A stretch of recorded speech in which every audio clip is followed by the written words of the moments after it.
Ok, choយើងនិយាយតទៅលើស្លាកស្នាមដែលយើងឃើញនៅលើ slide នេះគឺជាប្រភេទស្លាកស្នាមដែលកើតមានដោយសារតែគេហៅថាelectric shock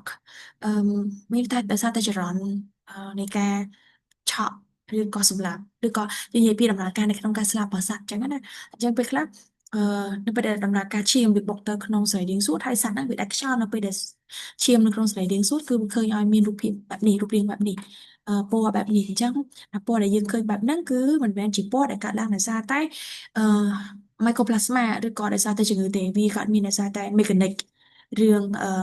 បច្ចេកទេស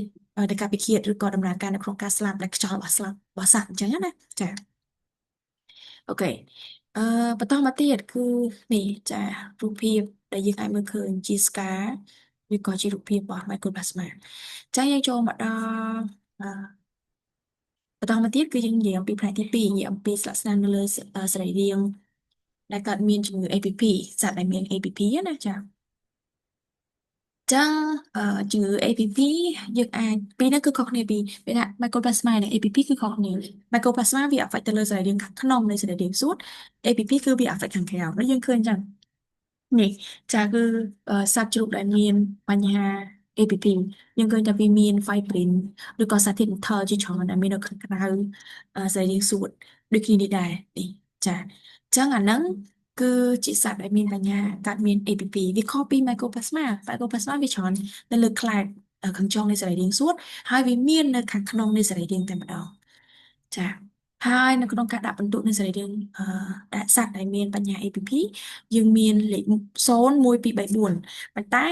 ពិន្ទុលេខ1ហ្នឹងគឺកើតមាននៅក្នុងលក្ខខណ្ឌដែលវាមាន pleurisy ជាប់ពីខ្លែងមួយទៅខ្លែងមួយដែលគេឲ្យពិន្ទុលេខ1តែម្ដង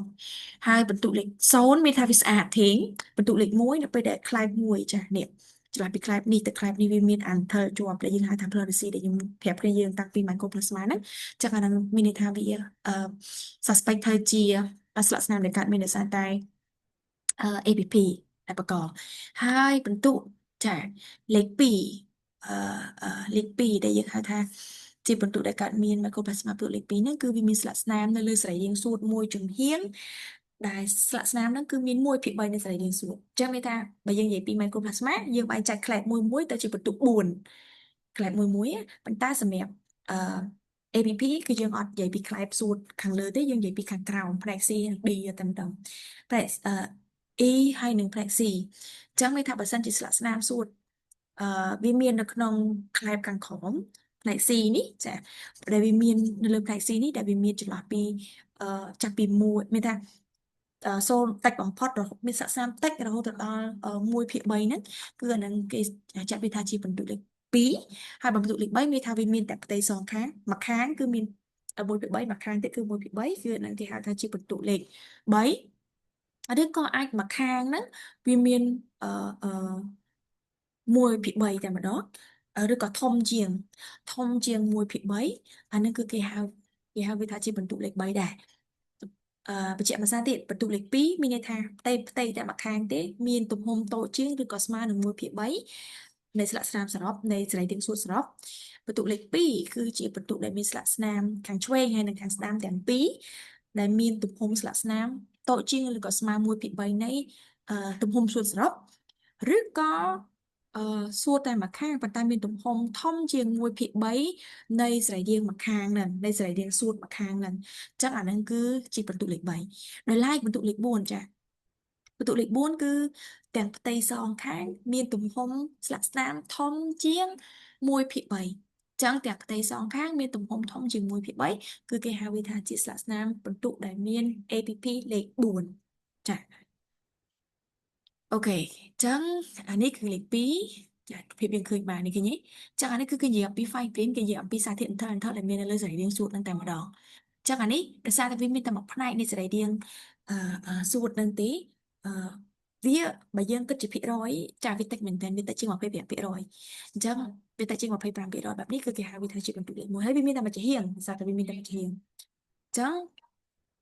យើងនិយាយអំពីបន្ទុកលេខ3អញ្ចឹងបន្ទុកលេខ3ចាយើងឃើញហើយប៉ុន្តែសួតមួយនេះគឺមានន័យថាមួយចាហៀងមួយចាហៀងមួយចាហៀងសួតនេះតែម្ដងវាមានទំហំលើសពី1/3អានេះវាអាចឈានចូលទៅដល់50% 40 dạ35ទៅ40%ដែលយើងឃើញអន្តរនេះអញ្ចឹងអាហ្នឹងគឺជាស្លាកស្នាមសួរដែលមាន APP បន្ទុកលេខ3មិនដែលវាមានតែមួយខាងអញ្ចឹងអានេះវាមានសងខាងហើយទំហំរបស់វាធំជាង1/3នៃទំហំសួរសរុបទៀតអញ្ចឹង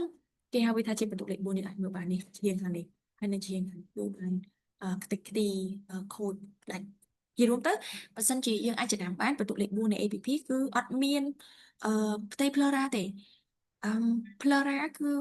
បកមកវាជាប់ជាមួយនឹងឆ្អឹងជនីតែម្ដងណាអញ្ចឹងអាហ្នឹងគឺបន្ទុកលេខ4ដែរហើយបើបន្ទុកលេខ1លេខ2លេខ1សំទោសបន្ទុកលេខ1នៃ APP មានថាវាមានអា file print ឆ្លាស់ពី class 1ទៅ class 1នេះនេះផ្លូវ receive ពី class 1ទៅ class 1នេះគឺខាងបន្ទុកលេខ1បន្ទុកលេខ2នៃ APP មានន័យថាមួយចំហៀង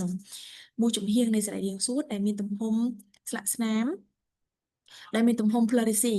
អា file print ហ្នឹងណាចា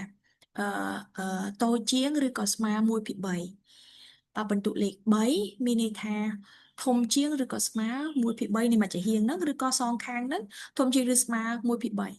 តូចជាងឬស្មើ1/3តែសងខាងអាហ្នឹងបន្ទុកលេខ3ហើយបើបន្ទុកលេខ4ចំណាំមើលចោះជាបន្ទុកមួយដែលមានន័យថាពេលដែលមើលសរីរាង្គសួតទៅគឺมันមានវត្តមានភ្លឺរ៉ាតែម្ដងតើស្គាល់ភ្លឺរ៉ាគឺជាសរីរាង្គដែលគ្របដណ្ដប់នៃសរីរាង្គសួតខាងក្រៅថង់សួតយើងហៅថាថង់សួតអញ្ចឹងបន្ទុកលេខ4គឺយើងឆែកមើលมันមានវត្តមានថង់សួតទេចាអូខេនេះយើងអាចមើលបានអានេះបន្ទុកលេខ1ស្អាតអត់មានអីសោះបន្ទុកលេខ2គឺវាមានបន្តិចនៅក្នុងនោះយើងអាចមើលបានឃើញទេបន្ទុកលេខ3ចាបន្ទុកលេខ4ទឹកផ្ទៃសងខាងឃើញទេបន្ទុកលេខ4ទូទៅគឺបកមកគឺដាច់តែម្ដងដាច់សរីរាង្គសួតតែម្ដងដាច់សរីរាង្គសួតដោយជាមួយនឹងភ្លឺរ៉ាទៅម្ដុំមកអញ្ចឹងអានេះគឺបន្ទុកលេខ4នៃករណី EPP ចាអូខេអញ្ចឹងអានេះ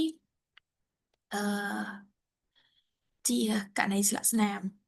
នៃ APP យើងឃើញទេចាយើងអាចវិចតម្លៃបាននេះចាឃើញទេអូខេអានេះក៏ដូចគ្នាដែរសិតតែ APP អឺនេះយើងចាប់មកថលនឹងឯងតែពេលយើងឃើញមានអ្នកហ្នឹងគឺមានថាវាស្ថិតនៅក្នុងលក្ខខណ្ឌ APP វាមិនមែនជា Mycoplasma EP នោះទេឬក៏ Mycoplasma ទេចាអូខេនេះឃើញទេអឺមានស្លាកស្នាមឬក៏ដាច់នឹងឯងចាអូខេនិយាយឃើញអានេះអត់មានទេណាចាប៉ុន្តែអានេះមានឃើញអត់ចាអូខេអញ្ចឹងសម្រាប់អឺចំណុចដែលនិយាយអំពីអឺការវិទ្យមានថាការឲ្យបន្ទុកមានថាការដាក់បន្ទុកស្លាកស្នាមសួតហ្នឹងគឺមានប៉ុណ្ណឹងទៅលើដែលវាស្ថិតនៅក្នុងផែនទី2ទៅលើការពិនិត្យមើលលើ postmortem ទៅលើសត្វដែលបានស្លាប់ហើយអញ្ចឹងយើងមានប៉ុណ្ណឹងអញ្ចឹងខ្ញុំសូមបញ្ចប់ហើយនឹងមេរៀនមិនមេរៀននេះសូមទោសបញ្ចប់ជាមួយនឹងការពិនិត្យមើលស្លាកស្នាមនៃសរីរាង្គសួតរបស់យើងប៉ុណ្ណឹងហើយនៅពេលដែលយើងជួបគ្នាក្នុងថ្នាក់ឬក៏ជួបគ្នាក្នុងមន្ទីរពិសោធន៍យើងនឹងនិយាយបញ្ជាក់បន្ថែមទៅលើអានឹងទៀត